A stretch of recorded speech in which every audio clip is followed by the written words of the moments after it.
Roger Stone here. Every day you wait, your money loses value, but gold and silver don't follow those same rules. American Sovereign Bullion gives you access to a nationwide wholesaler network, helping you secure aggressive pricing on real physical metals. Call 844-272-2428 now to get your free gold and silver guide to learn how to protect your wealth with physical gold and silver, delivered right to your door or with a gold IRA. Visit asbgold.com. That's asbgold.com for your free gold and silver guide today.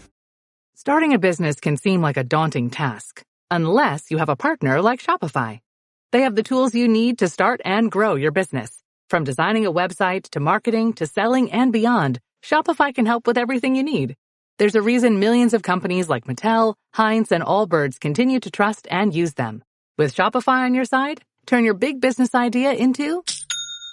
Sign up for your $1 per month trial at shopify.com/special offer. The Dick Morris Show. Entertaining and informative on the Red Apple Podcast Network. Hi, welcome to the Dick Morris and Doug Dipierro Show, sponsored by the Patriot Gold Group. I just want to give the call-in number, please.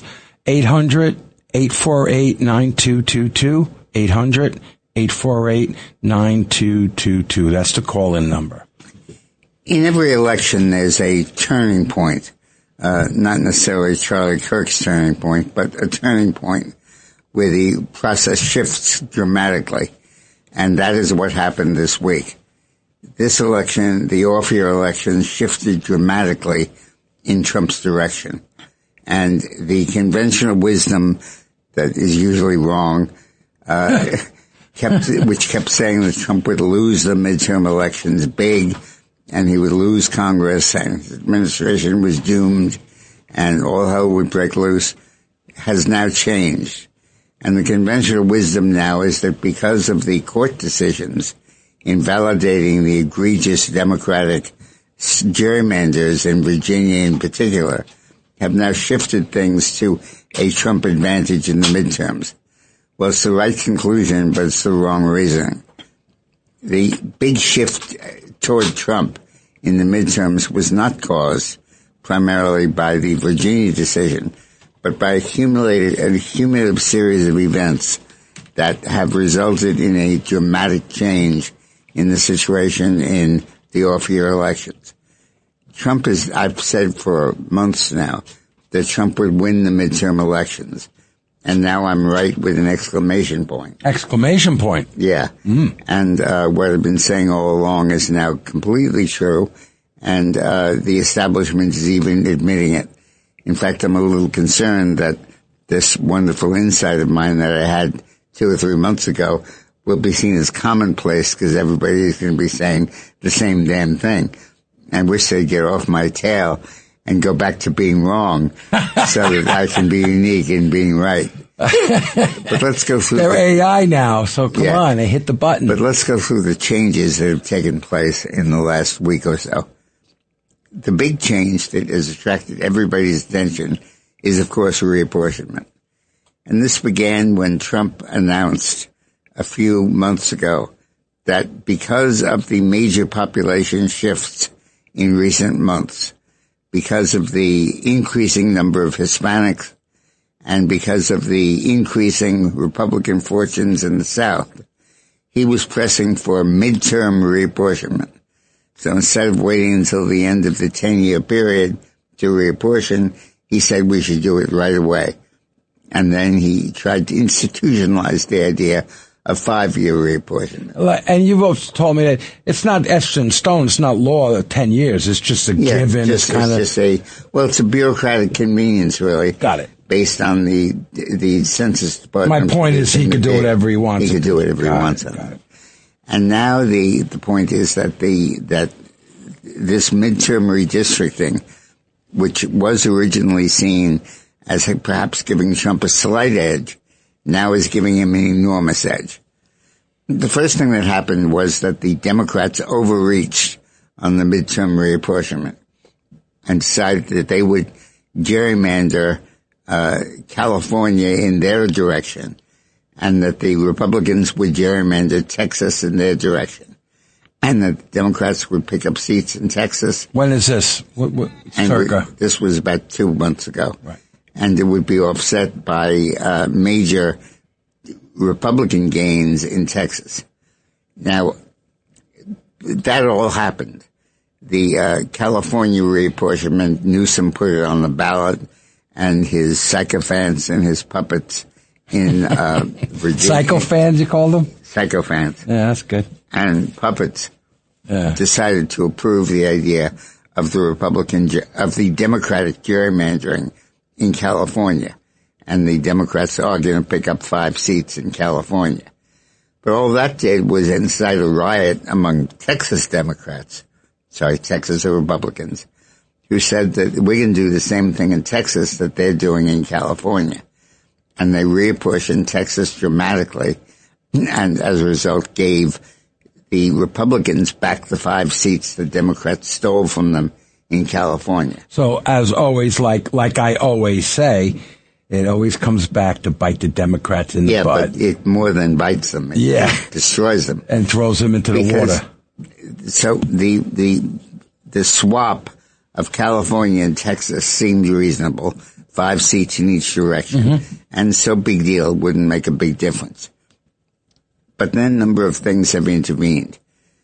The big one is that the Republicans succeeded in the most fundamental constitutional allegation and discussion, really of the last decade, which is the Callais decision, Louisiana versus Callais, Callais. And this case said that the old practice adopted years ago, decades ago, to offset past racial discrimination by authorizing the drawing of congressional districts that were gerrymandering, that were inaccurate, that were biased, but biased based on race, and that practice, which was legal and allowed, would now be illegal and was not allowed. And the Supreme Court decision completely overturned that and said you may not reapportion based on race. And that has completely gutted the Democratic representation. What can you reapportion on based on what? Based on party. If you want to say I want more Democrats, you can draw lines that are more Democratic. More Republican. Mm-hmm. You want to include more farmers, you're going to be okay. Mm-hmm. You want to include more liberals, that's fine. But that's the common sense way this is supposed to work. What you cannot do, that you not only could do before, but used to be the norm, and you were required to do by the Democratic Justice Departments, was to reapportion based on race. You can reapportion based on income, on residence, on voting habits. And that's been going on probably since the 60s, on right? Party registration, but you may not do it based on race. Now, the naked reality of this is that the Democrats have always had a huge advantage based on racial reapportionment. And this goes back all the way to the days of slavery, when the Constitution was first adopted. And the southern states said, hey, wait a minute, we're going to be outvoted in the House of Representatives. The northern states said, that's okay, don't worry, you'll make up for it in the Senate. And they said, the Senate isn't enough, we need to do it in the House. And the Republicans, the good guys, said, okay, we'll go along with that, we'll let you do that. And we'll let you do that by letting you adjust the census data so that every slave gets to count as 3/5 of a person, 60% of a person. No, I never understood that. As a result, the Democrats got extra seats in the South that they had never gotten before. And it was only with that compromise that the Constitution was adopted. Then stuff changed. The Democratic Party became the party of the anti-civil rights, and the Republican Party became the advocate of civil rights. But as that changed over the decades, what happened was that the Democrats increasingly found their advantage eroded because there were no more slaves and there was no more dependent population like that. So the Democrats came back to the Department of Justice and said, hey guys, we're going to lose all these congressional gains. we're going to have Democrats wiped out in Congress. The House will go back to being lily white because there will be no black congressman. And the reason is that the Republicans in the South and the Republicans nationally and the white vote will not vote for blacks. And therefore we need you, the Department of Justice. This is mid-18? No, this is 1960. Oh, 1950. And we want you to enable us to draw district lines that compensate for that compensate for the fact that whites won't vote for a black. Right. And the Justice Department under Kennedy, under Johnson, and then big time under Obama said, okay, we'll do that. We'll draw district lines that include a lot of blacks in the districts so that you can win these elections. The Democrats said, great, and the compromise continued. How come the Republicans went with it? Well, because they can't be accused of racist, and they didn't want to be seen as going back to the days of segregation. So that's where things stood when the Callais decision came down by the court. The Democratic majorities in the House, the Democratic majorities in state houses, the Democratic Party's entire political strategy was based upon racism, was based upon giving blacks more of a vote than whites to compensate for the fact that whites would never vote for a black. Then Obama got elected president twice. Right. And all of a sudden that rationale went out the window and became very clear that the country had changed, had progressed. First of all, no rational person believes that anyway, even in the 70s and 80s and the 90s. Yeah, sure, there's racism.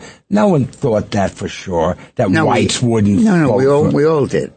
And I did. I didn't. And we all felt that whites would never vote for a black. And the reapportionment that stemmed from that made a lot of sense and was indeed necessary. Then when Obama won twice, it became clear that was no longer the case. He got 70% of the white vote. Right? I don't know about that, so. But got a lot. Oh, I thought. And then you look at the basic fact that the Democratic majorities in the House were based on an obsolete assumption, an assumption that whites would never vote for a black. And the Republicans challenged that and said, the hell that's true. You look at all the black Republicans, look at all the Republicans who voted for Obama and are electing blacks up and down the line. And the Supreme Court this week said, okay, Republicans, you're right. It's time for us to change the law and change the practice. So we are no longer trying to put an unduly large number of blacks into congressional districts. That fundamentally we realize that whites and blacks can both vote for blacks or whites. And the Callais decision is so fundamental because the entire apportionment of House districts in America, in the South, was entirely based on the racist assumption. So you're talking about that only blacks would vote for a black. You're talking about flopping gigantic back. flip-flop. Whoa. And as many as 20 seats in the House are pretty permanently Democrat because of that flawed assumption. And you think now they're all changing. You think most of those 20 are going to come back? Now they're changing. What went on this week was the court ruled that 6-3, and what was probably Did the states do the reapportioning already? Right now. Like they're actually taking a pen and drawing a line? They're doing it right now. And they all agree that you have to do it by 28. Sure. But many of them are saying, the hell with that, we're doing it for this year. Well, don't vote illegally. Yeah. Right. And they're saying, don't vote illegally. Don't vote for Congress that the court has ruled is unconstitutional. Wow. Make the change. Don't let their administrative convenience overcome the basic fact of constitutionality. I called President Trump several times. You heard me. Yeah. And I used that language. I said, don't let administrative convenience that you've already held the election, the ballots have already gone out, the absentee ballots are already in. Don't let all that interfere with implementing the court decision. And don't tell the American people they have no alternative but to vote for Congress that is unconstitutional for 2 more years. Like, yeah, okay, I like that. And he wrote it down and he issued it the next day. He asked you to write. And that has become transcribed now the dogma of the Republican Party. And state after state, they are now implementing it. Virginia and Texas and California are in the rearview mirror. Nobody pays any attention. Texas, California? Yeah, plus. Because they already did what they're going to do. Plus 5 and my plus 5. Got it.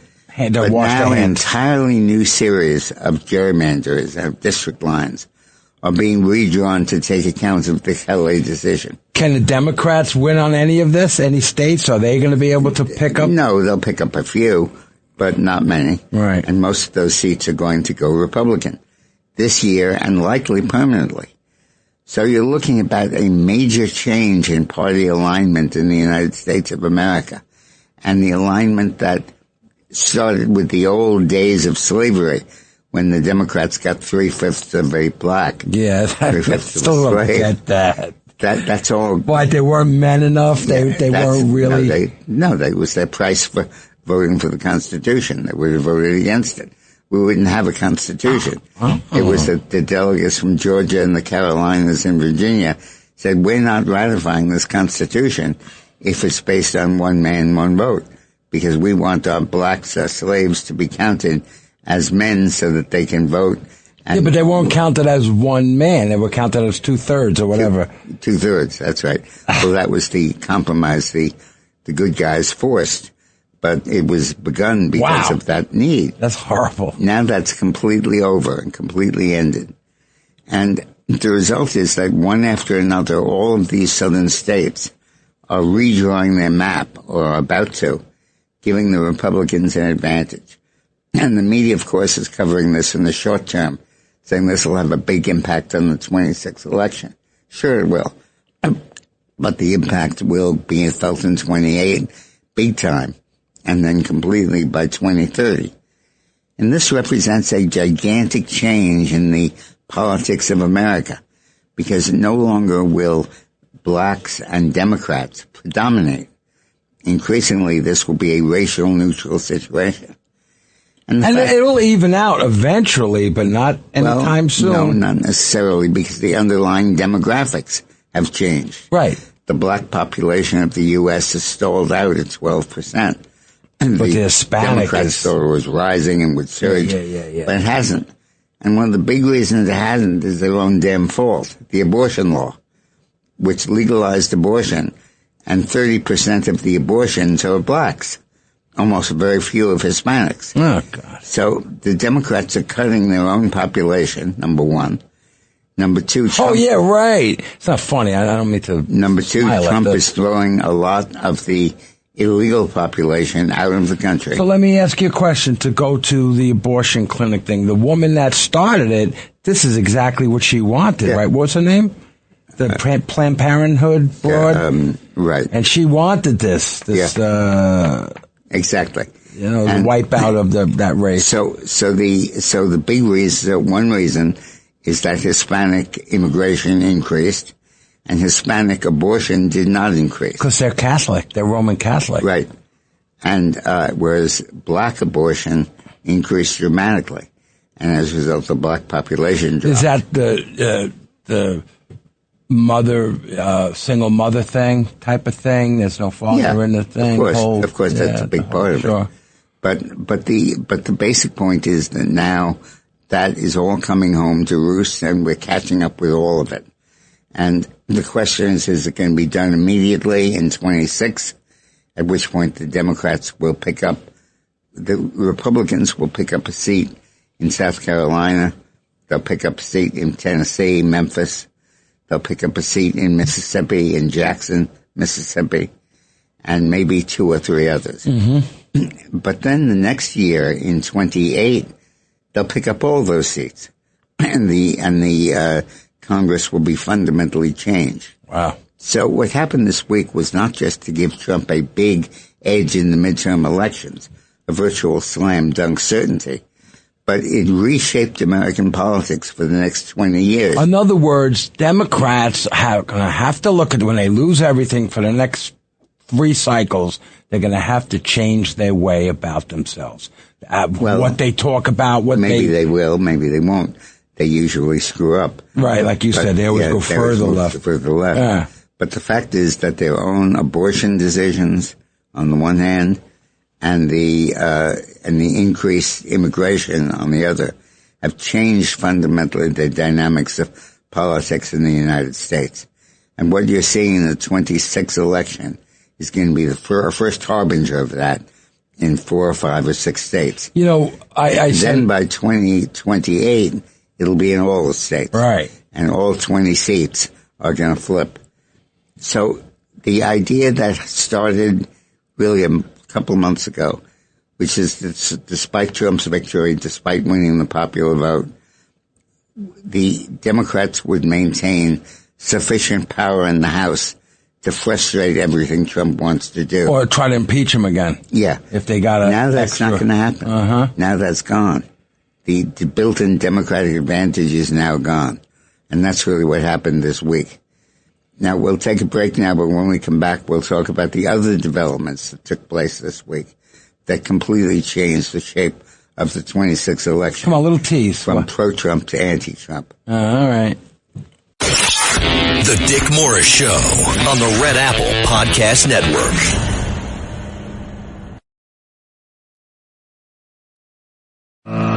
The Dick Morris Show, entertaining and informative on the Red Apple Podcast Network. We're on, Dick Morris. What's the name of this show? I forget. Welcome the Doug Dipierro Show that has Dick Morris. Welcome to the Dick Morris and Doug Dipierro Show, sponsored by the Patriot Gold Group. So listen, we're going to continue this, what we were talking about. As a general rule, the Constitution doesn't allow us to discriminate based on race. And that's precisely what the justice did away with in the Callais thing. Yeah. Thus, the Democrats can no longer distort the intent of the VRA, the Voting Rights Act, to rig congressional districts based on... You're going to read with me, or am I going to read this? All right? Voting right. And designed to enforce the Constitution, not collide with it. The result of the ruling, then, will be an American unblemished by grotesquely shaped congressional districts that have for decades been cynically carved out by Democrats, mostly in the South, so as to ensure Democrat voting black majorities. In fairness, both parties are guilty of gerrymandering to their advantage, but only the Democrats have done so by race. Columnist Josh Hammer calls this a tedious and uninteresting observation, and instead cuts to the chase, which is likelihood that Republicans will benefit greatly from redrawn congressional maps, including Florida, where America's best governor just signed newly restricted map into law, as Hammer writes. Left-leaning 538, that's the website that is run by the New York Times. Jake Tapper used to run it. Oh, really? He may still. Oh, God. And if you want to know the Democratic Party's conventional wisdom, go to 538. Yeah, it says they've done the math. It sounds delicious. As self-styled freedom maximist Ben Hart reports, if both parties maxed out on gerrymandering, the House would end up with 262 Republicans to 173 Democrats. That's because Republicans control more state governments with multiple districts, and Democrat voters congregate in cities. Time to play hardball. Let's do it now. Yes, I love it. Now, as usual, the Democrats will have no one but themselves to blame and their unappealing policies. One wonders, though, will black Americans affix the blame where it belongs? Consider about 12% of Americans are black, a percentage that's been unchanged for decades. Blacks, though, have been trampled underfoot by Hispanics in recent years, as the Hispanic population has grown by a stunning 34% since 2010, from around 51 million to around 68 million, accounting now for some 20% of U.S. population. For this development, blacks can thank the Democrats who have long been their electoral masters. First, because the Democratic Party is the party of abortion, and black women account for 30% of abortions each year. And second, because the Democratic Party is the party of open borders, and Hispanics have benefited overwhelmingly from this, to the great economic and political detriment of blacks. Now, is that changing as a result of Trump's ending the open border policies? Probably not, because the Hispanic migration has largely happened. These are the children of the original Hispanic immigrants. And the Hispanics are learning to come legally. You know what I love? Learning that you can't just swim the Rio Grande. Yeah. You know what I love? A lot of my Spanish friend that work in a restaurant, and I'm always, hey, how you doing? And my friend says, I want you to come to my daughter's christening. Oh, what's the name? So I can write out a card. Oh, his son was Ryan, and his daughter was Lily, or something like total American names. Yeah. I said, what's with that? He goes, no, they're American now. So last year, the mainstream media moaned and groaned about the Republicans having started a gerrymandering fight in Texas. And they rooted for the Democrats to do something about it ever since. And they did, most notably in California, and then recently in Virginia. But again, that awful Virginia gerrymandering is being held up in court and will never come to fruition. As it turns out, though, the Democrats have largely tapped out in terms of their ability to rig the system.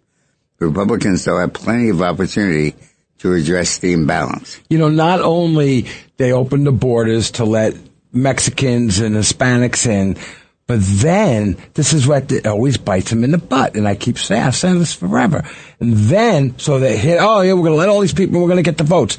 Then they started dealing with their own government, our government, and putting in people that want socialism and different things. Yeah. And the Hispanic people that left those countries with socialism said, I don't want it. Once again, biting them in the butt. And you see, they think that the socialism thing was going to become something good for them, and it's biting them in the butt. Killing them. You know, a black isn't going to change his race, but Hispanic will. Well, I don't get that. Basically, Hispanic voters are becoming like Anglo voters. Yeah. And they're opposed to socialism, and they're opposed to all of this garbage. I think because they're Catholic, they're Christian. They're Christian. Catholic. They're also sensible. They come from Central American, South American countries, and they've seen what communism does. The horror show. They've seen the Cubas, the Nicaraguas, the El Salvadors, the Mexicos. Sure. They've seen how race and race-based policies have killed them, and they are now no longer leftists. So that's the first big change that took place this year. And it's huge. It's gigantic. It'll be written about in history books as being as important as the Brown v. Board of Education decision on race. Now, then but that's only one of the changes that have taken place this week. They've given Trump the incredible midterm advantage. The second is that Trump really narrowed his agenda from a broad-based agenda with all kinds of stuff and all kinds of reforms that have been so enormous in so many different areas, and we really couldn't keep track of them. Now he has focused it really on two big reforms. One is ending Iran, so that he ends the capacity of Iran to make nuclear weapons. To destroy the world. Destroy the world. And destroy the Jewish people also. And the second big change that Trump has brought about is that he has insisted on voter identification by government issued ID. Voter ID, yeah. Yeah. And that has made an enormous difference. So those, and then we find... And the argument is childish. Yeah. People getting the voter ID, it's racist, it's this ridiculous argument. And when you combine those with also the fact that he has completely changed the whole immigration debate and made clear that we have to get rid of 20 million people who've come here illegally, many of whom have committed crimes in their home countries, many of whom have committed crimes in America, and we have to stop that immigration. So he's focused his agenda on really three major issues. Illegal immigration and getting rid of those people. Secondly, beating Iran and stopping it from blowing up the world. That's amazing. And thirdly, requiring voter identification when you vote. Just common sense. Now he's winning the first two. The third still is up in the air because of the Democratic filibuster, the Republican filibuster in the Senate. And he still might prevail there. He's passed the House, but not the Senate. But the point is that Trump has narrowed his focus to only 2 to 3 major issues. And on those, he has overwhelming majorities of popular support.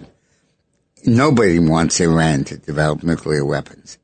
Everybody wants illegal immigrants who've committed crimes be thrown the hell out of the country. You think so, huh? Yeah, I don't think so. Everybody does. Yeah? A few Democrats don't, but the vast majority of voters do. And the polling shows that on those two issues and voter ID, Trump and the Republicans are winning big time. Yeah, I got to ask a question. Remember, the Democrats wanted people to vote in prison. What's the story? Whatever happened with that? Well, let me deal with that later. I don't want to interrupt myself. But the point is that this first big change is reapportionment, based on race. And the second big change this week is that Trump has focused his agenda on Iran and deportations, and that on those issues he has overwhelming support from the American people. The Democrats don't think so. They think that deportations are still unpopular, and they're wrong. Very massively wrong. Huge mistake. And secondly, they believe that Iran is an unpopular war and that Trump shouldn't be pursuing it. And it's costing him votes. Huge mistake. Huge. Those are two gigantic mistakes the Democrats are making right now in real time. And those mistakes are going to come home to roost when the election results are in from 26. And Trump is going to keep Congress and expand his majority enormously. It just seems like the Democrats are in their own bubble. They just don't see the reality outside. They have a little conference room and there's 10 of them. They go, horrible. This is horrible. And no one outside is saying, it's horrible. And they've sold themselves on the idea that the deportations are unpopular and that the war in Iran is unpopular. Once again? Nonsense. They're tremendously popular. Totally. And by focusing his agenda on those two items, Trump is guaranteeing victory in the 2026 election. That's the second big change. Trump has taken an amorphous agenda that involves a whole host of issues and focused them on 2 and 3 key issues on which he has overwhelming majorities. The third change that's taken place in this week is that Trump has proven to be personally popular. The assassination attempts, third one. And he's popular with assassins. And the stupid Democratic attempt to block the renovation of the ballroom is hurting them. But basically, this was the week where everything changed in the United States, where everything completely changed, not just in this election, but in the foreseeable future. And it gives the Republicans a huge and permanent advantage. And when I say permanent, guys, I mean for 20 years or 30 years. Wow. I mean, you will never again see a Democratic Congress unless there's major changes, which are not likely to happen. In their mindset. Which would happen with them. Wow. Okay. Well, there's a lot of old Democrats going on. They're going to be out soon, so maybe there will be a change in 5-6 years. Yeah, and you have some new Democrats who are changing stuff. Right. Why don't we, do we have time here? Let's go to On the Rocks. What do you say, Dick? Okay. I think Roxana's on the line. Hello, Roxana. Hi, Rox. Oh, hello. Hello. What are you, sleeping? It's good to hear your voice. How you feeling, darling? Voice too. I'm feeling well. Happy Mother's Day, by the way. We didn't say it the whole time on the show. It's Mother's Day. Yeah. Yes, it is, and I will get to that. But I do on this day, so I'm going to give a little history. But in reference to what you were talking about, Dick, it was Norma McCorboy. Right. Who was Jane Roe. Right. 1973 when it was legalized. Anyways, President Woodrow Wilson in 1913 quoted, "You are not here merely to make a living.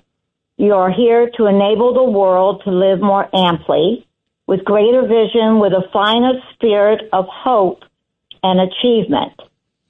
So on this day, May 10th, it holds great significance, making major geopolitical shifts and milestones in the United States and globally.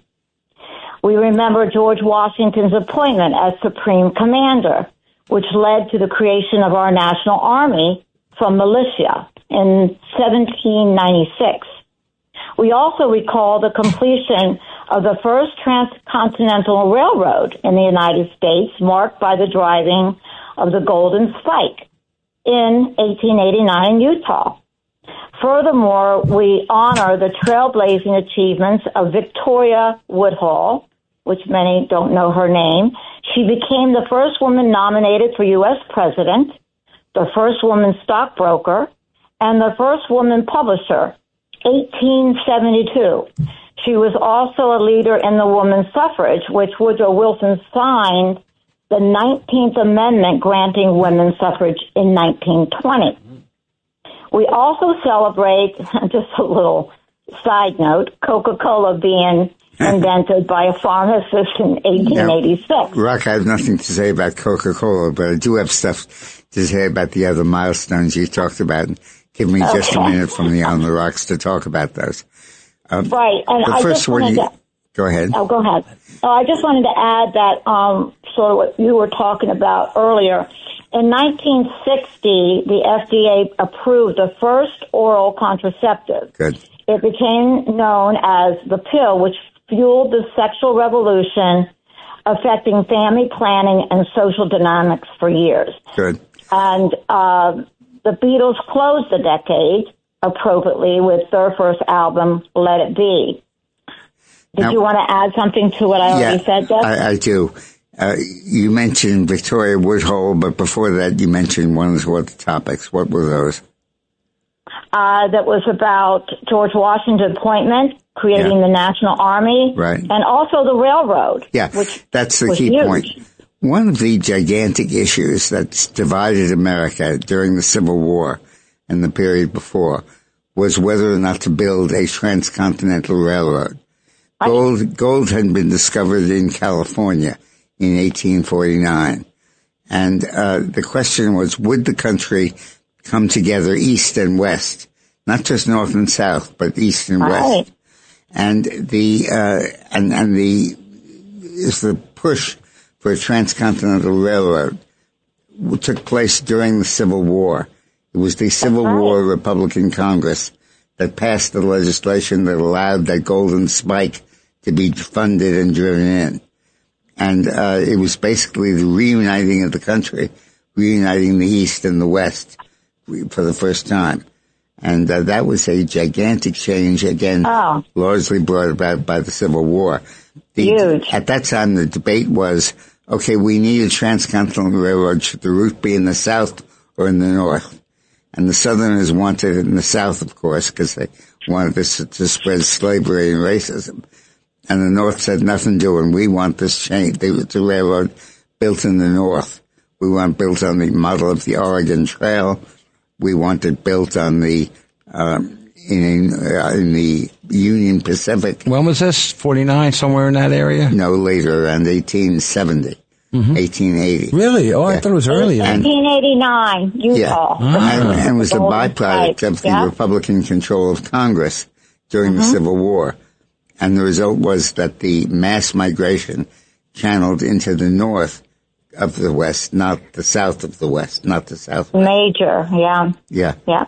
And there was one other story. Victoria Woodhull, my wife Eileen, wrote basically a book about Victoria Woodhull. Really? Yeah. She was the mistress of J.P. Vanderbilt. And I didn't know that in my research. And Vanderbilt funded her and made her really a national figure.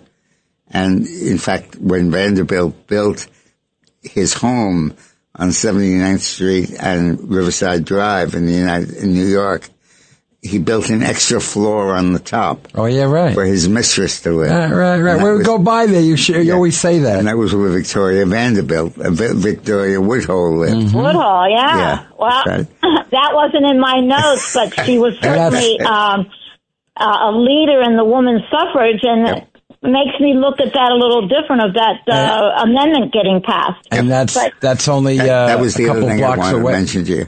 Four constitutional amendments happened at once at the end of World War II, and they were linked in a way most people don't understand. Women's suffrage, prohibition, the income tax, and the direct election of senators. Right.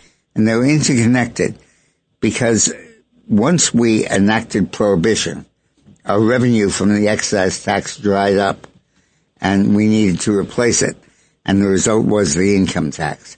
Originally, the income tax was not for revenue raising, not even for social justice. It was just to replace the tax on booze, because prohibition was now in effect. And the women's suffrage amendment, permitting women to vote, was also related to prohibition, because it was part of an effort to make sure men didn't drink out the paycheck. That's right. It was part of laws to protect women against abuse. So women's suffrage, prohibition. She's a leader in that. Yes. And women's suffrage and prohibition and the income tax were all closely related. So this was the year that they all passed. And they passed largely because Woodrow Wilson brought us into World War I, and he needed to win popular support for the war. And to do that, he gave women the things they'd always wanted. All right, Rock, thank you so much. We have to take a break. Is there anything you want to add before we go, Rock? Good, actually, if you don't mind. Yes, quickly. I'll just do it quickly.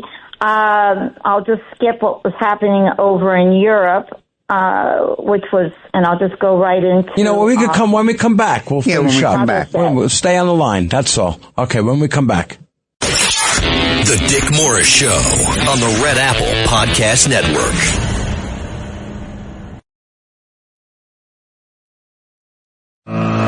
The Dick Morris Show, entertaining and informative on the Red Apple Podcast Network. Welcome back to the Dick Morris and Doug Dipierro Show, sponsored by the Patriot Gold Group. Now, let's go back. I interrupted Roxana. No, that's good. It was beautiful. By the way, before we're going to bring Roxana back in a second, the virus in the Canary Islands, that's like the canary in the coal mine type of thing? What was wrong with that? Hi, Rock. So let's finish up. What did you want to say? I'll be real quick. No, take your time. I just wanted to touch on one other thing. I'll just skip the other. The one thing in the past that we can take some lessons from, the German student union, backed by the Nazis, held a massive public book burning aimed at cleansing any ideologies opposing socialism. Wow. So that was something to look back on. But I will move forward into what I wanted to say about Mother's Day. I just want to note about that last story. The books. The Nazis were originally called the National Socialist Party. Right. And originally Nazism in Germany was not a right-wing phenomenon. It was the outgrowth of socialism. It was a left-wing phenomenon. Okay. Go on, Rock. Okay, well, that's why they had this. That was actually 7 years prior to World War II. Hitler. Yeah, right. The whole thing. Anyways, to move on into what I wanted to say about Mother's Day, which was born in the United States by a young woman named Anna Jarvis. She was a young Appalachian homemaker who organized mothers' work days in 1858. And after her mother passed in 1905, she worked tirelessly with many letters to President Woodrow Wilson, who did end up signing the proclamation designating the second Sunday in May as Mother's Day in 1914. So there was something else that he did sign into proclamation there. The Bible asks for God's special blessings on those who bring forth and nurture human life. So now I'll just touch on what I want to say about Mother's Day and then finish up. So today, as we honor mothers everywhere, those who are here physically and those kept close in spirit, we celebrate their profound impact with heartfelt appreciation for the strength, sacrifices, for mothers are still the architects of family, community, and life itself. For we will only survive as a nation, as a people, if we tend to others' needs, building foundations with a love that creates confidence in our children, morals, guiding a new generation, that decisions come with personal responsibility and consequences. May the lessons taught that each brick laid be with truth, ultimately building courage, which it takes to say the truth, integrity, and the resilience to do so. That the next generation will provide these lessons to uplift and support a brighter future in shaping the world. And to close, in closing, there's just a little quote for Mother. An owner of heart that loves eternally, like water for a parched earth, her embrace a blanket of solace and comfort, sacrificing all treasures for that which she loves. Happy Mother's Day, everyone. Happy Mother's Day, Roxanne. That was beautiful. You know, I always said women, I just love women, mothers, what they're all about. I always say men are put on this earth to protect women and children. Women are put on this earth to bring those children up, teach them, make them beautiful citizens. And that's more important than any job a woman could have. She got a career at Vogue. It's just so much more important for what women do in this world. Do we have to take a break? We're going to take a break, and when we come back, we got more stuff.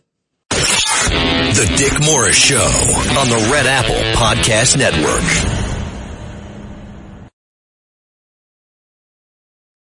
The Dick Morris Show, entertaining and informative on the Red Apple Podcast Network. Welcome back to the Dick Morris and Doug Dipierro Show, sponsored by the Patriot Gold Group. You were saying about food stamps, Doug.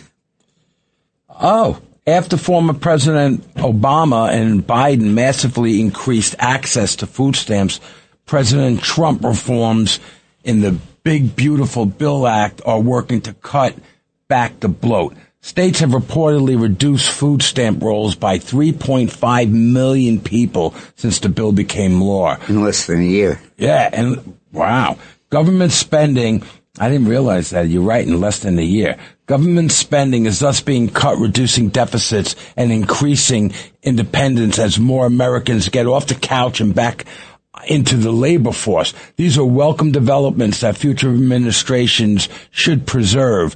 Before Obama, participation in the Supplement Nutrient Assistance Program, more commonly known as food stamps, fluctuated with the economy, rising during recession and falling during expansion, but never exceeding 10% of the population. That changed with Obama's 2009 American Recovery and Reinvestment Act, which increased food stamp benefit levels and expanded eligibility to jobless adults with children. Without children. Without children. Food stamps were seen by the left and the ruling Democrats as a way of getting around the welfare reforms, which they hated and had been signed into law in 1996 by President Bill Clinton. As you know, that was my major That's a big achievement. Part of Dick Morris right now. I did that.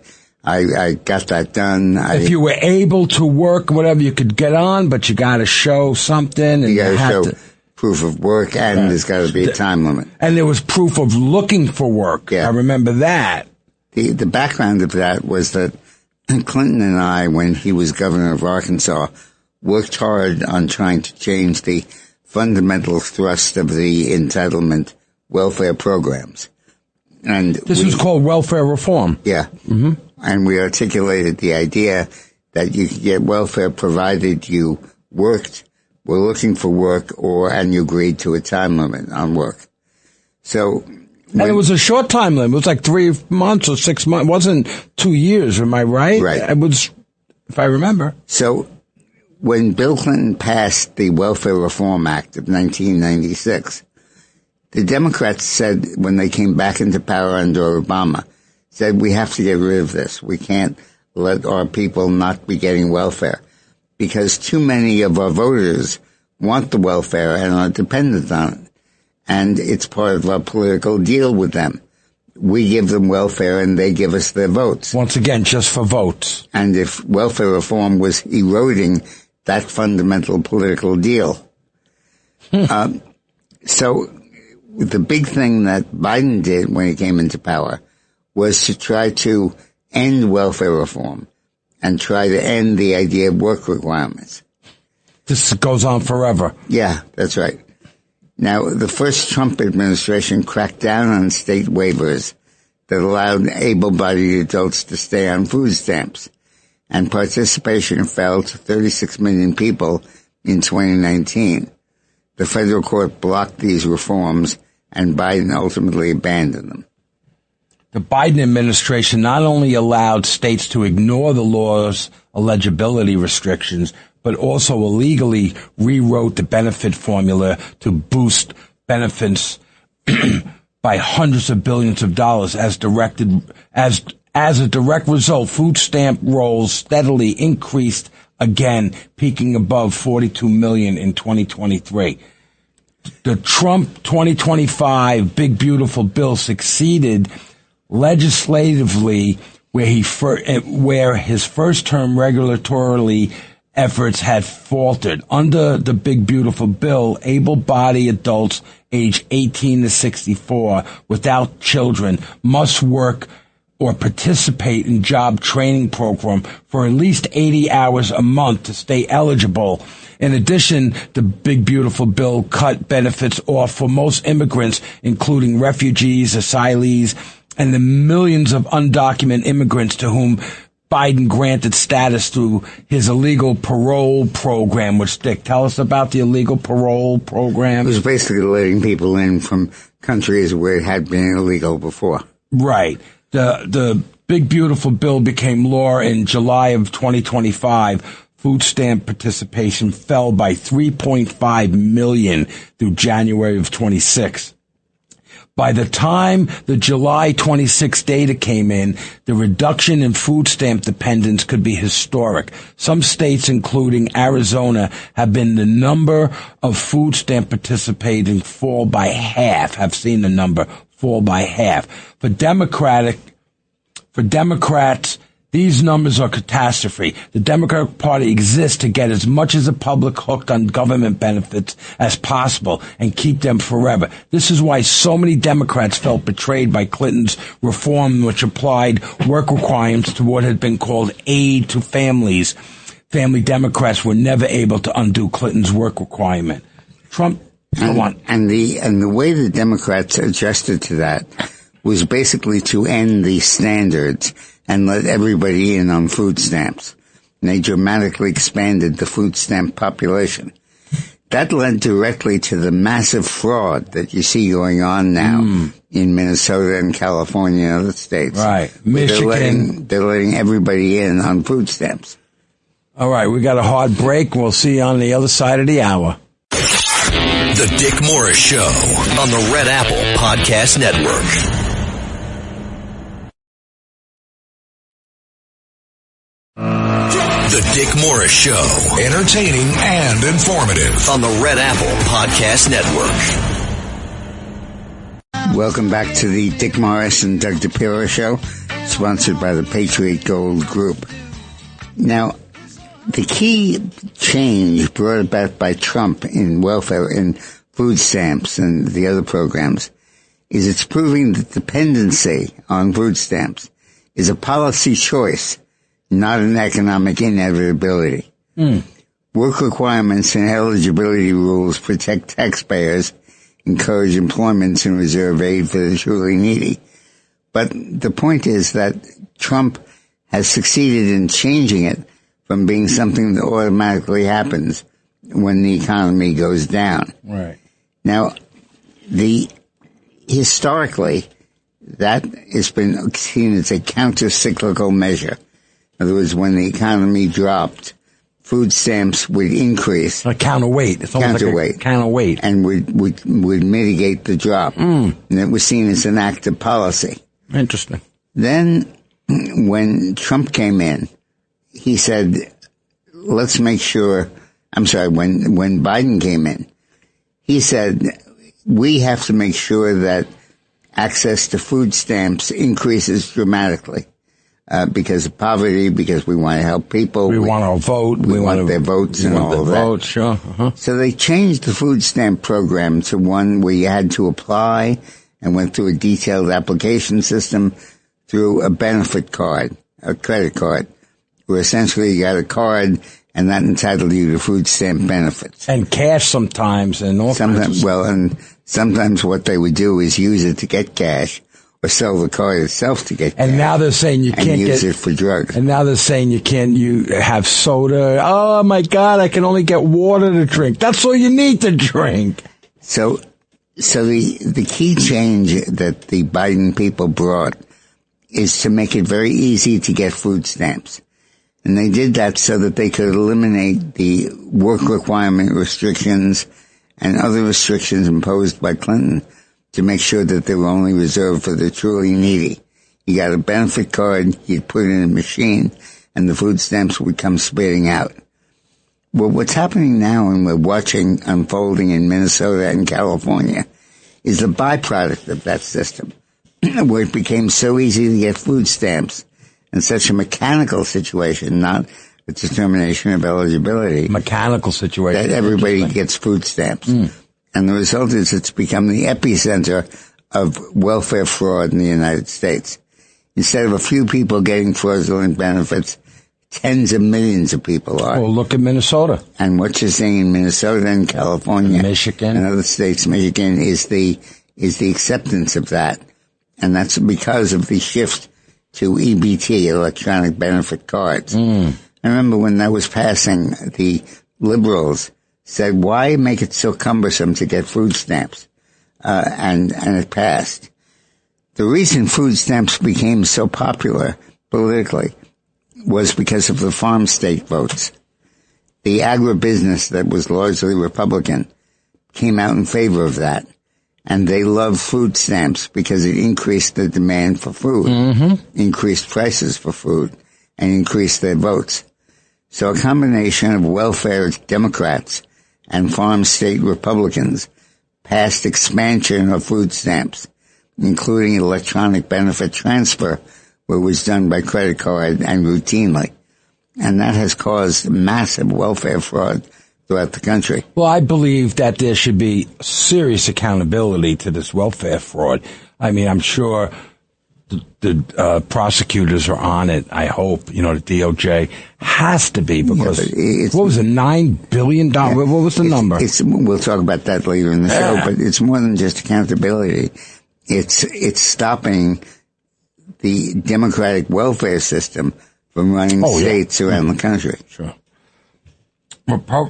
This is great. Republicans working to flip Senator John Fetterman. He could receive Trump endorsement and financial backing. Pennsylvania Senator Fetterman, is being courted by Republicans ahead of the midterm elections in pursuit that could determine control of the U.S. Senate. According to Politico, Republican operatives are working to try and lure Fetterman across the aisle and bolster their Senate majority ahead of the midterms. These reports state Trump has made a sell, offering his patented total and complete endorsement plus a financial windfall to the Pennsylvanian. A handful of Senate Republicans are also gently feeling out Fetterman and responding to his concern over prospects of defecting from the Democratic Party. Multiple high-level officials are talking about this. If Fetterman does flip, according to officials who are given anonymity to talk to about sensitive matters, it'll be thanks in large to part of his deepening friendship with a pair of senators and their high-profile spouses, Senator David McCormick of Pennsylvania, Republican, and his wife Dina, and Senator Katie Britt of Alabama, Republican, and her husband Wesley. Trump, who knows a thing or two about party switching, has also gotten into the action. He told one GOP senator he prefers Fetterman making a full conversion to Republican, according to source familiar with the conversation. And Trump has said if Fetterman does, he'd reciprocate. In his typical unsubtle fashion, the president conveyed as much to Sean Hannity in March and asked Hannity to play intermediary. Fetterman has so far played down the idea and maintained he would be a crappy Republican. They said something else, SH, but I can't say it. I'm not changing, Fetterman said. I'm a Democrat and I'm staying one. I'd be a crappy Republican, he added. However, the report notes that Fetterman has refused to consider joining the GOP. He is not pushing back against suggestions that he may serve as an independent.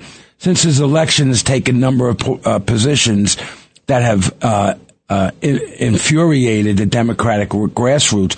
These have included wholesale support for Israel, allowing immigration and custom enforcement officials to carry out their duties, and pushing back against the far left. Last month, several leading Democrats' policy called for his ouster after he voted to confirm Mark Wayne Mullen, who was Trump's first choice for Secretary of Homeland Security.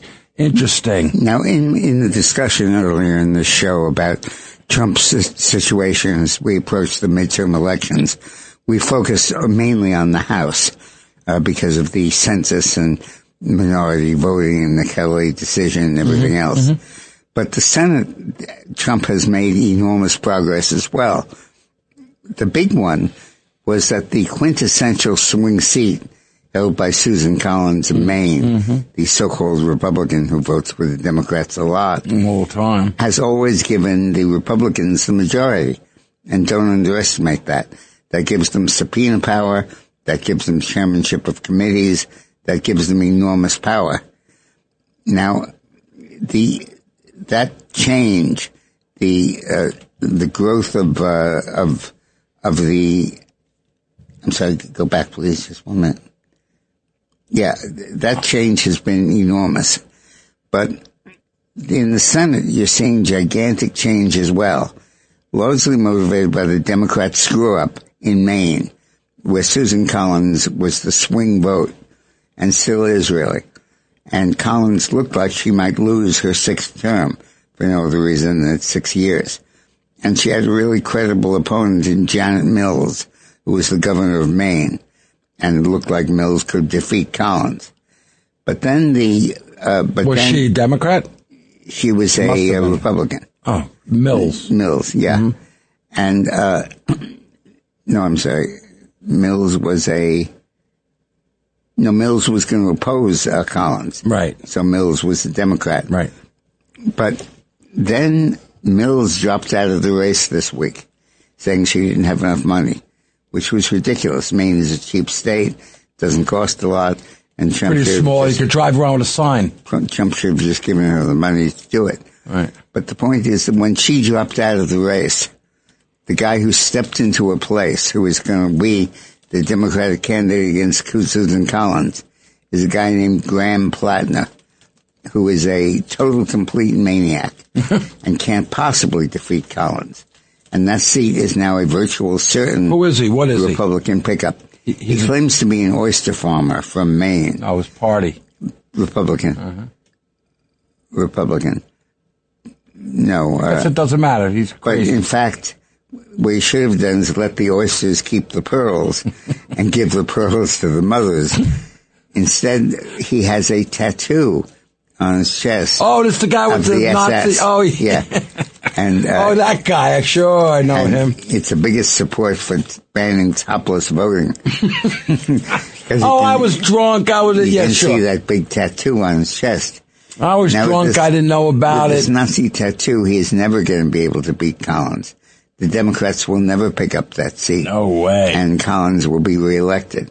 So that's a huge, huge change.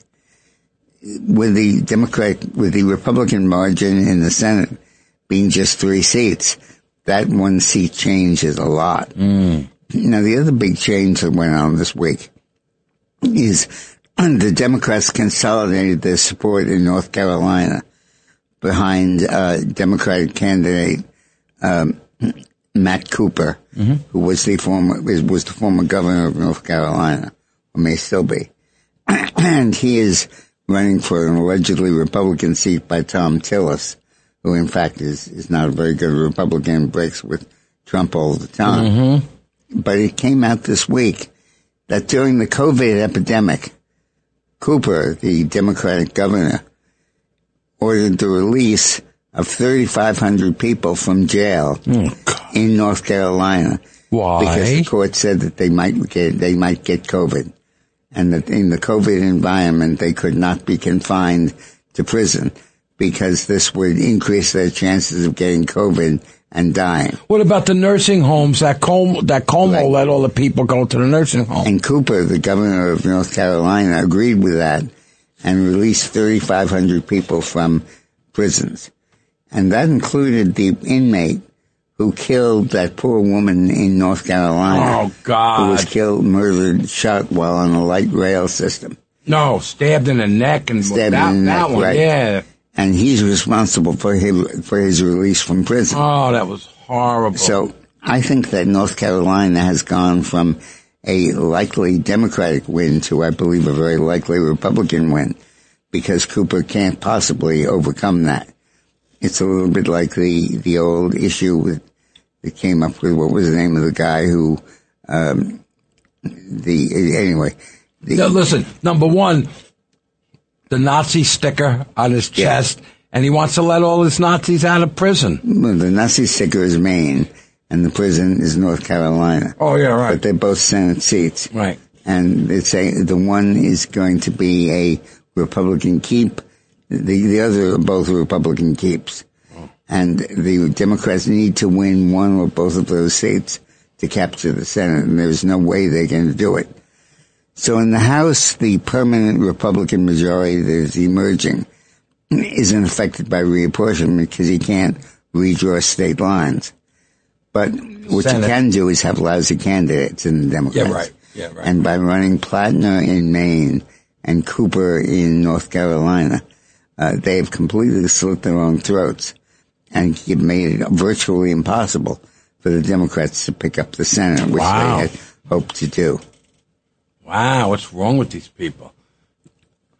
So now, while all that is going on, there's been a basic change that is fundamental in the way the teachers union is functioning in the U.S. People ask why kids are so liberal, why they tolerate socialism, why they reject capitalism. I know. And the result is the Long March. Explain that to them. Well, long ago, was it the 60s? Marcuse, how do you say his name? I always say 60s, Marcuse.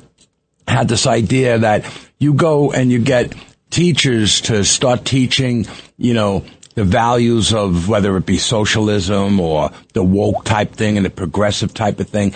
And you teach kids from 50 years. That was the idea. It was a long march. And you teach kids in kindergarten through college. Now, in the 70s, those kindergarten kids from the 60s are now out in the workforce. They become owners of businesses. Before you know it, some of them are CEOs and Gates and Soros type, not Soros, but, millionaire people. So these are big shot liberals because the teachers have been teaching them for 50 years. That's for 60 years now. And that's the Long March. And Trump is reversing that. You can see the reversal already. Right when he came in, he's reversing this indoctrination. That's what it really is. Indoctrination of kids. And I think he's reversing it. So this week, the National Education Association, the big teachers union, was hit with a federal complaint alleging that it subjected Jewish members to an anti-Semitic environment. The complaint filed by the Louis C. Brandeis Center for Human Rights said that the teachers union had done everything it can to marginalize Jewish members. At the NEA's 25 Representative Assembly, the group's annual gathering, for instance, the union debated a resolution banning materials from the Anti-Defamation League from appearing in classrooms. It's okay to have material that says Jews are responsible for the ills of the world, but you can't have the Anti-Defamation League come up. During that debate, delegates aligned with anti-Israel advocacy physically positioned themselves near Jewish Affairs Caucus members, shouting down Jewish participants and creating an atmosphere in which Jewish delegates reasonably feared retaliation and physical harm. The federal government complained. They brought a lawsuit against the NEA for this. Unbelievable. In some cases, activists stood or clapped so close to Jewish members that they felt unable to clap, which was required to vote, without risking physical contact and confrontation. Go ahead. When one Jewish NEA member spoke against the resolution and mentioned the 82-year-old woman killed during a terrorist firebombing attack in Boulder, Colorado last year, her remarks were met with laughter and clapping by anti-Semitic participants in the assembly. This is disgusting. Witnesses, the complaint reads, describes the collective celebratory reaction to the attack and murder of Jews as threatening and intimidating due to the forceful nature of gestures which were directed specifically towards Jewish delegates. A similar incident occurred later in the meeting when members of the union's Jewish Affairs Caucus attempted to celebrate the 50th anniversary of their group's formation. Witnesses cited in the complaint said that members of the competing caucuses, Educators for Palestine, convened several rows behind the Jewish Affairs Caucus members in a manner that was coordinated and physically intimidating. These people are disgusting, I got to tell you. Security at the conference was eventually forced to intervene and stand between the Jewish Affairs Caucus members, delegates, and the individuals involved. NEA President Rebecca Pringle allegedly prevented the Jewish Affairs Caucus's authorization to executive chair from speaking, even though the leader had received prior authorization to do so, and instead recognized representatives of education in Palestine. While this is going on, the teachers union is losing its grip on young people in the United States, and it's losing its power to move them to the left. You see this in the reaction to the Charlie Kirk shooting. That's why. And the strength of... Hold on. That's why Charlie Kirk is the reason. You had Marcuse, or how you say his idiot's name, right? Did what he did with the Long March.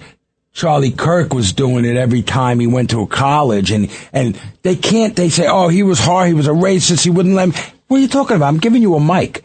I'm giving my opposition a microphone, whether they're young kids or teachers. So he's the reason why so many young people are turning. That's why he got shot. And then the other fact is that the school system in America has changed and is fundamentally changing. 28 states have now passed tax credits for aid to private and parochial schools and promoting school choice in the U.S. And just recently, Governor Kathy Hochul of New York, who is normally a dyed-in-the-wool Democratic leftist, endorsed the school choice bill and said that she would opt New York into that. Wow. And New York would now be one of the only states that's a blue state that has endorsed, over the teachers union opposition, the federal scholarship aid. You know, we have to go to a break. I want to pick this up right there. I want to ask you, what do you think? What's the story? But we have to take a break when we get back. The Dick Morris Show on the Red Apple Podcast Network.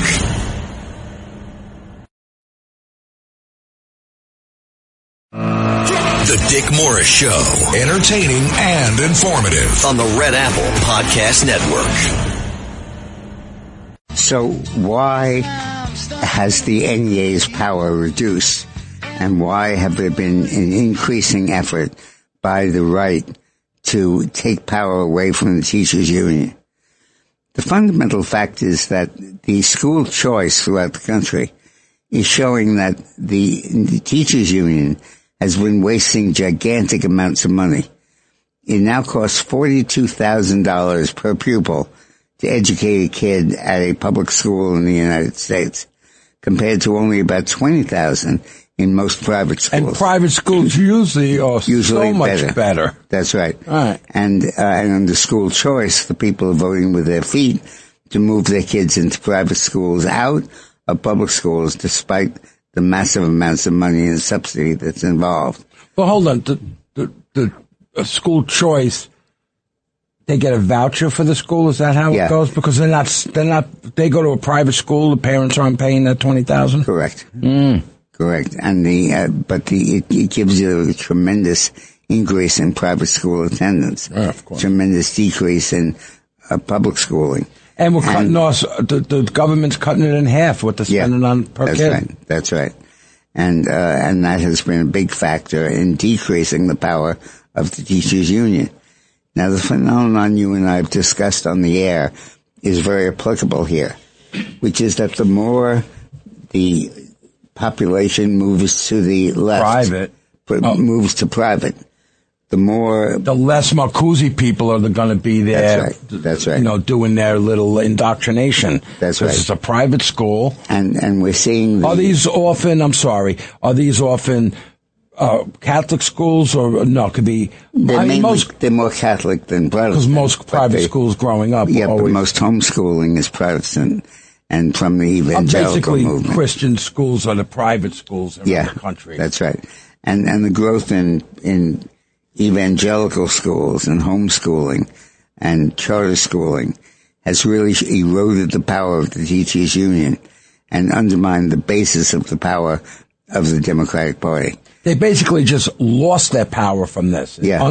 Right. That's They basically have no more power because Well, what they're doing is name-calling, which is trying to use anti-Semitism to win these unions. God. And how do they get anti-Semitism into it? Yeah, well, they drag it in. They drag it in, right.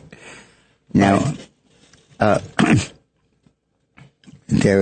New York has made a recent discovery that really shocks people in the city throughout. Police Commissioner Jessica Tisch released new crime statistics indicating that compared to last April, crime in New York City last month was down almost 10% overall.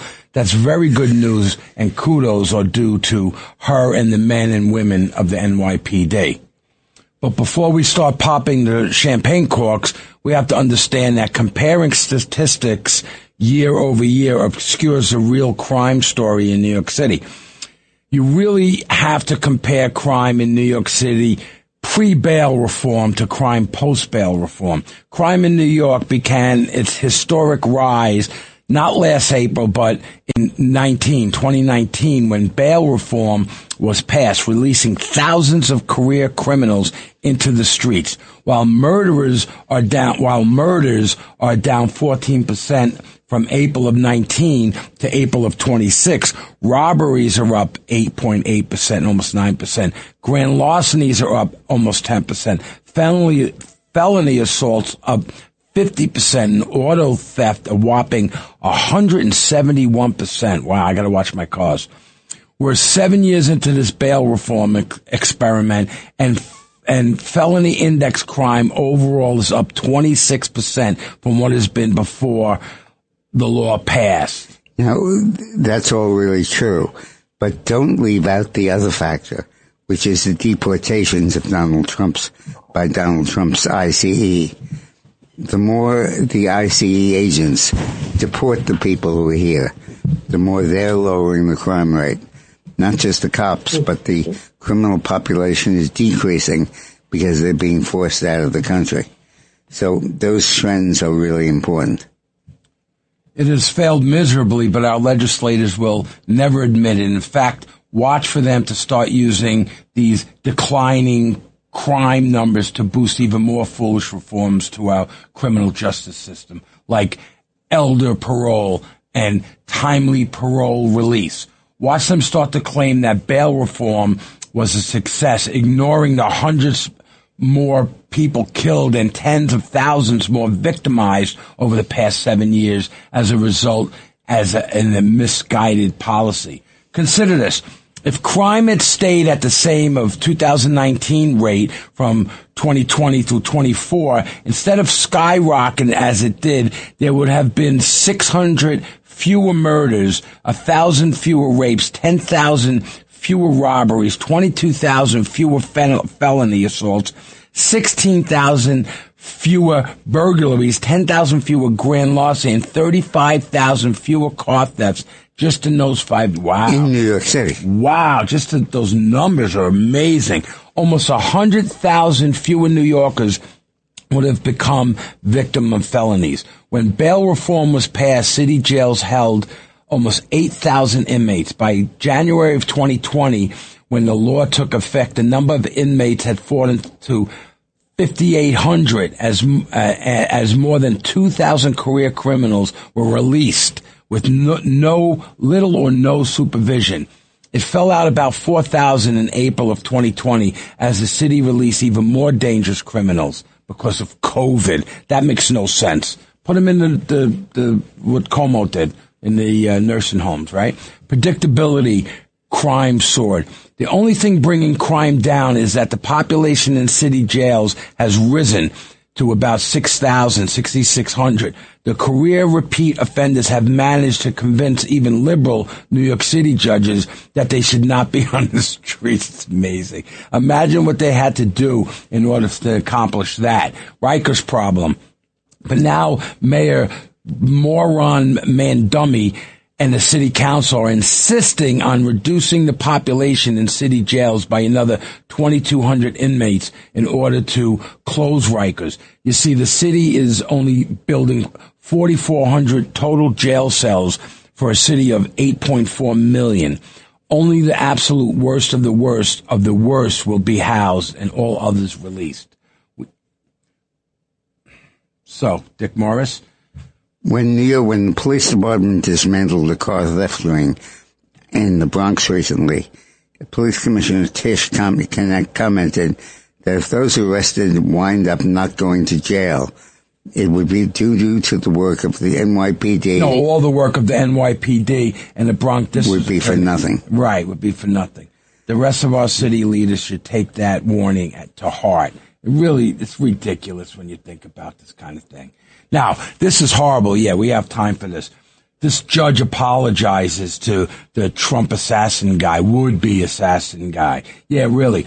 On Fox News Monday, here's what, this is Sandra Smith and Larry Kudlow. Sandra, good afternoon to you. Judge Zia Faraqui apologized to suspect. I'm not saying his name, Cole, whatever. I'm not saying it. I don't want him to be famous. For the treatment. He apologized to this creep. The judge apologized to this creep for the treatment he's received so far while he has been behind bars.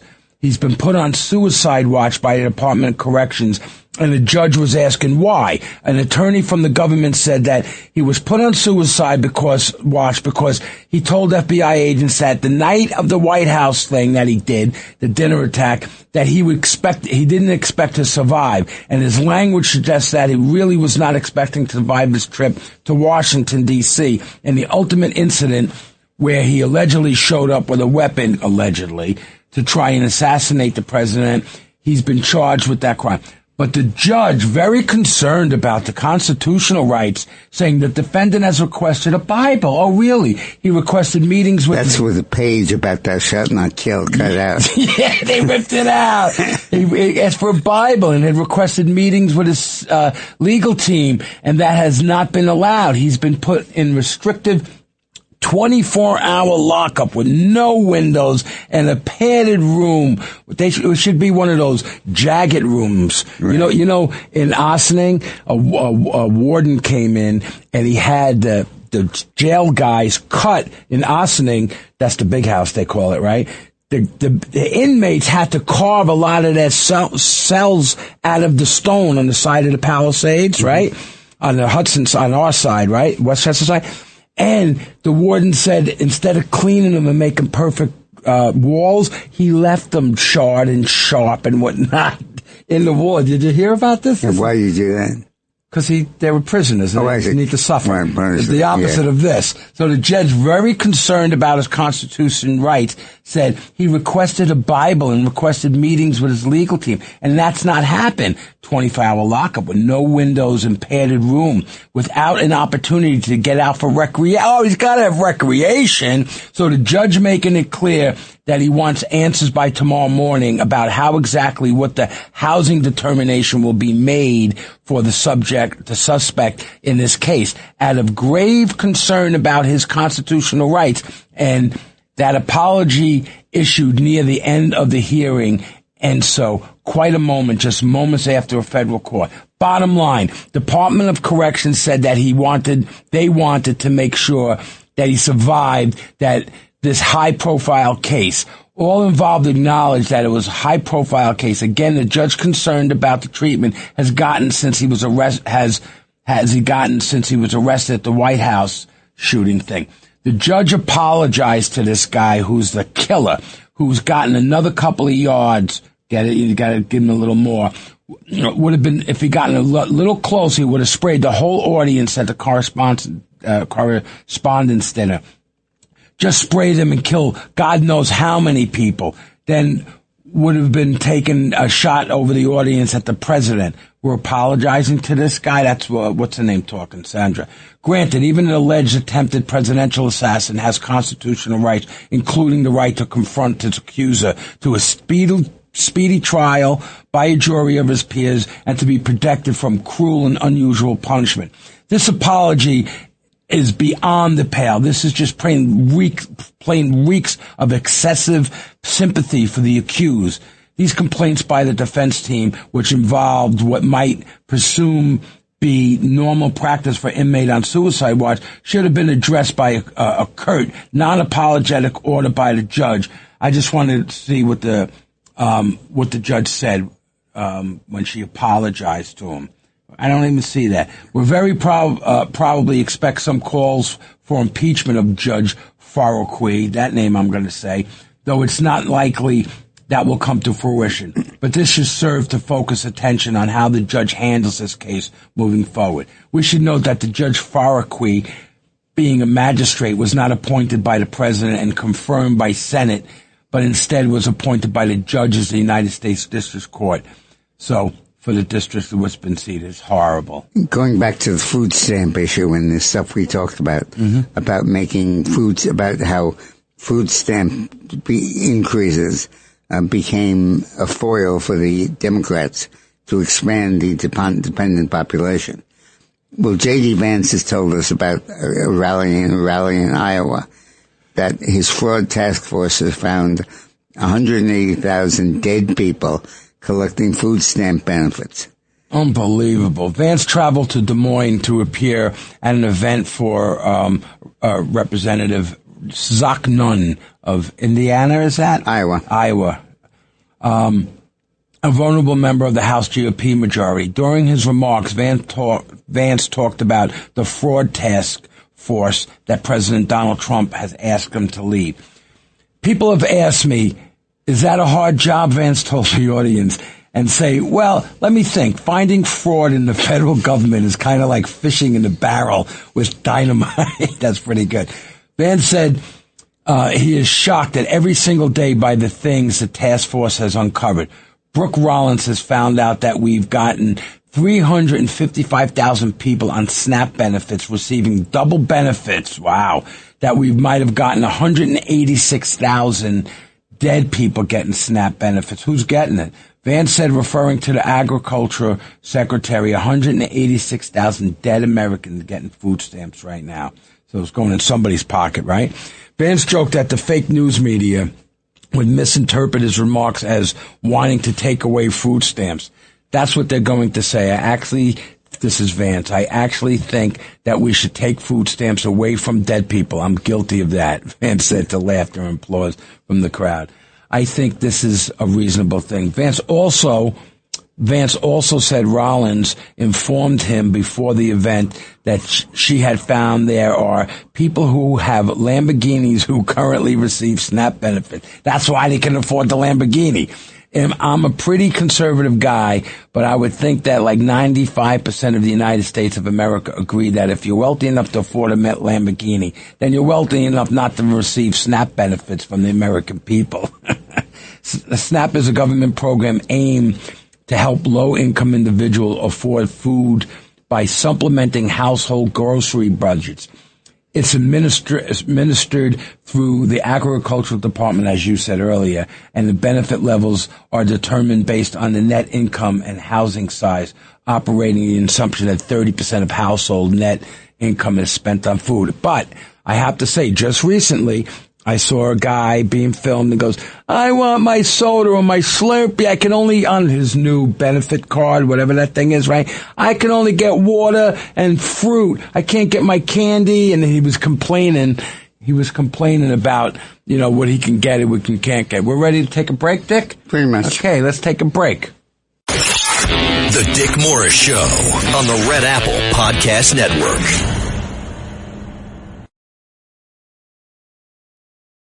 The Dick Morris Show, entertaining and informative on the Red Apple Podcast Network. Welcome back to the Dick Morris and Doug Dipierro Show, sponsored by the Patriot Gold Group. I think we're going to go to some calls, Dick. And Sandra wants to play something on her piano. I can't wait to hear this. Hi, Sandra. How are you? Hey, you want to hear the piano? I was giving up already. No, I was going to talk about something else, but if you'd like to hear the song, it was one of my mother's favorites, and I thought for all the mothers for Mother's Day, I would play. So, do you hear me? Do you hear me can. Okay? Absolutely. Okay. So it's called Kiss the Rain. Let's see how nervous I get. Okay.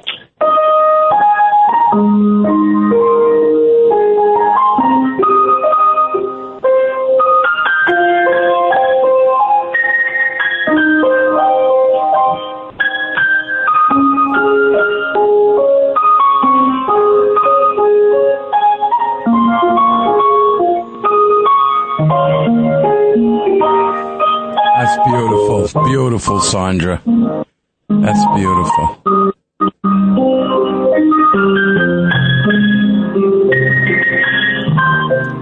So what were you calling about, So Sandra? what was your call? That's beautiful. Thank you so much, Sandra.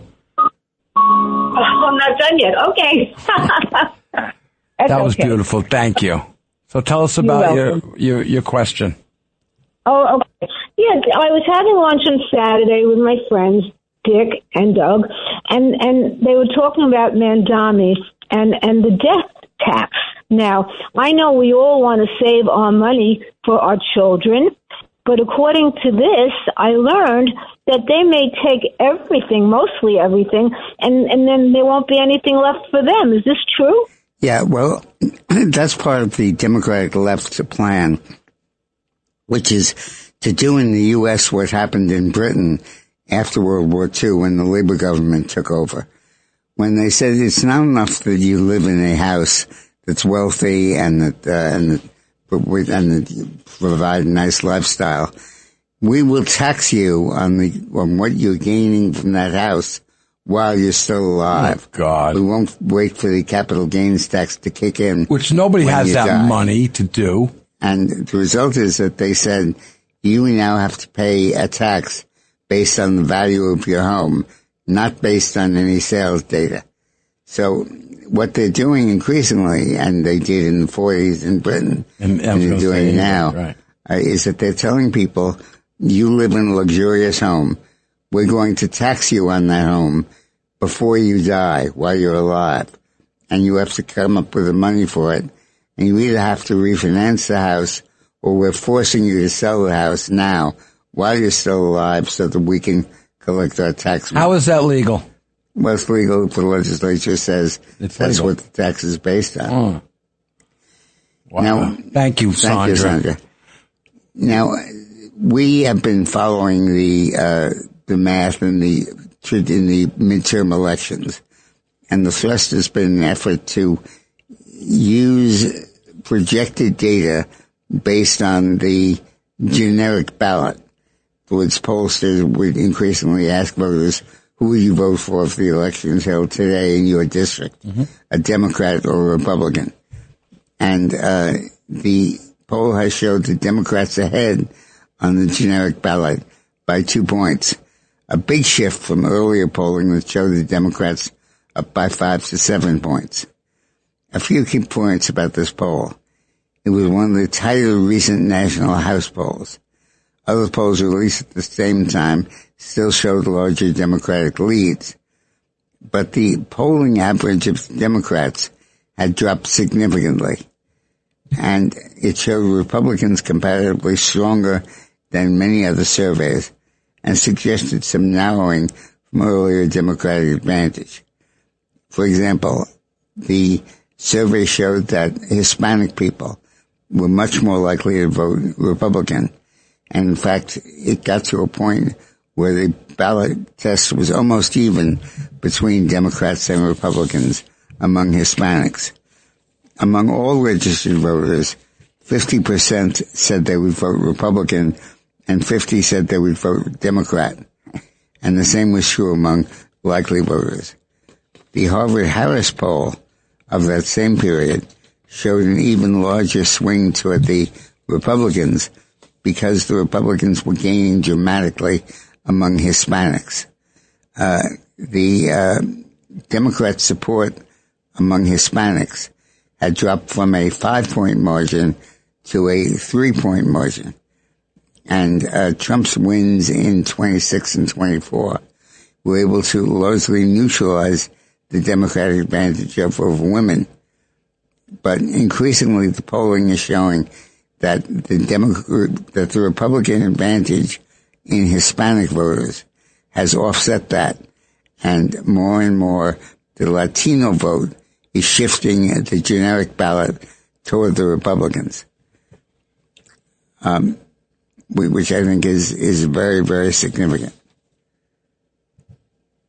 Now, once again, like in 2024, the economy and particularly inflation are topping the issues in the current election. At 27% in April and now at 31% in May, it's the issue that catapulted President Trump back into the Oval Office. And it's the issue that has been struggling with garnering a 69% disapproval rating, even worse than Joe Biden, as the oil shock from the Iran war continues. And yet, even though only 60% of Republicans approve the president's handling of inflation, 86% say they are voting for the Republican candidate for Congress. Only 1% of Republicans say they're voting for a Democrat. To do well in the midterms, all Democrats need to do is be not crazy or turn to President Trump and Republicans, and the economic issues likely would carry them across the finish line. Instead, they have gravitated to the riskier hot-button issues like immigration, proclaiming radical open borders, and defunding immigration enforcement policies as top agenda items with their high-profile, just-ended government shutdown of the Department of Homeland Security. They cannot seem to help themselves, and it could be hurting them in the current cycle. Given how low President Trump's numbers on the economy and inflation are, what might be remarkable is how small Democrats lead in generic ballot currently. But we will find out in November. Stay tuned. We'll find out. I don't really agree with that article. At least it's obsolete. Trump's gains in the last week have been so significant that I think they're probably going to reflect in the generic ballot. I think that Trump is actually going to take the lead over the Democrats in the generic ballot. I believe that, which will be the first time that has almost ever happened with an incumbent president. The signs are pointing not toward a close election in 2026, but a total wipeout in the midterm elections. Oh, beautiful. Listen, with Trump gaining enormously. I love it. It's great news. All right, we have to take a break. When we come back, we'll talk more about this. The Dick Morris Show on the Red Apple Podcast Network.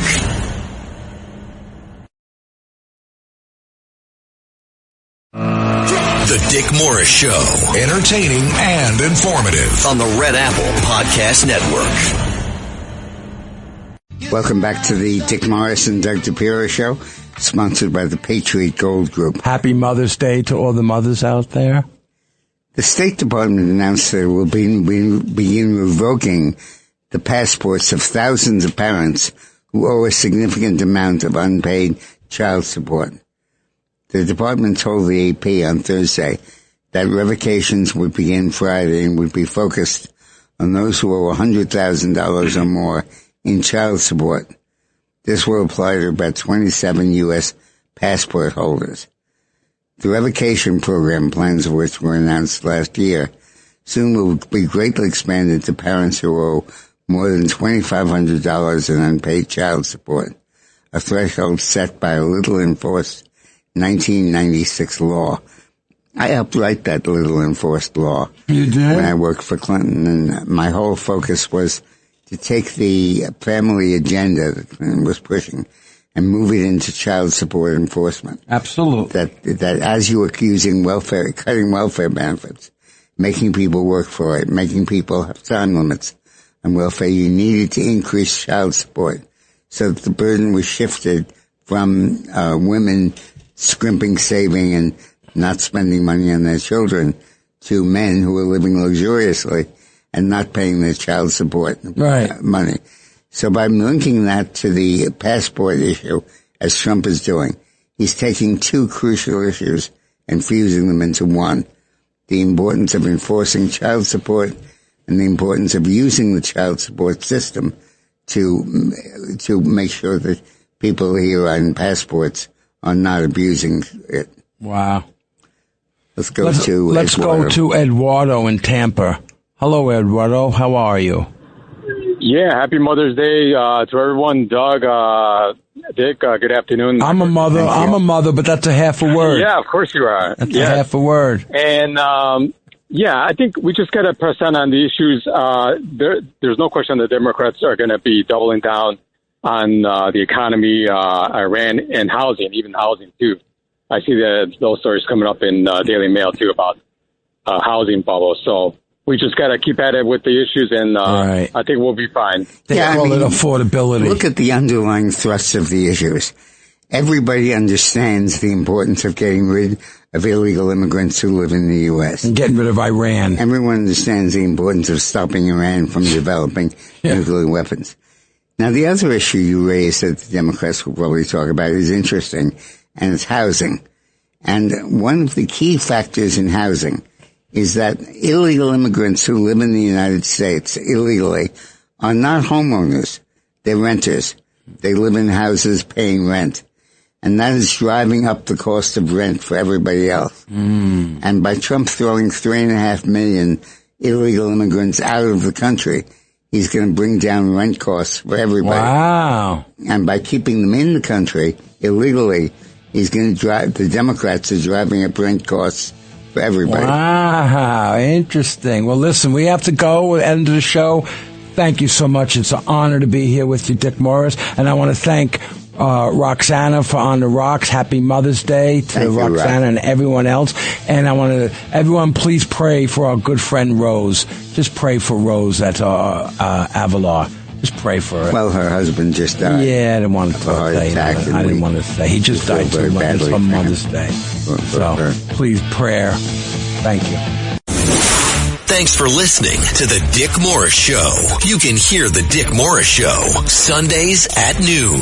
If you like the podcast, share it with your friends and listen anytime at WABCRadio.com and download the WABC Radio app. Hit that subscribe button on all major podcast platforms. Plus, follow WABC on social on Instagram, TikTok, Facebook, and X. See you next time for a new episode so you never have to wonder. What the heck is going on here? 77 WABC and Bergen Newbridge Medical Center honor the life of legendary broadcaster and our friend, Ernie Anastas. Hi, it's Ernie Anastas. You know, your thoughts can affect how you feel. Bergen Newbridge Medical Center is the largest hospital in New Jersey, providing comprehensive, equitable, compassionate, and high-quality emergency inpatient and outpatient medical care, plus mental health services and substance use disorder treatment. The Bergen Newbridge team can address your total health needs in one convenient location. Call 201-225-7130 for an appointment or newbridgehealth.org.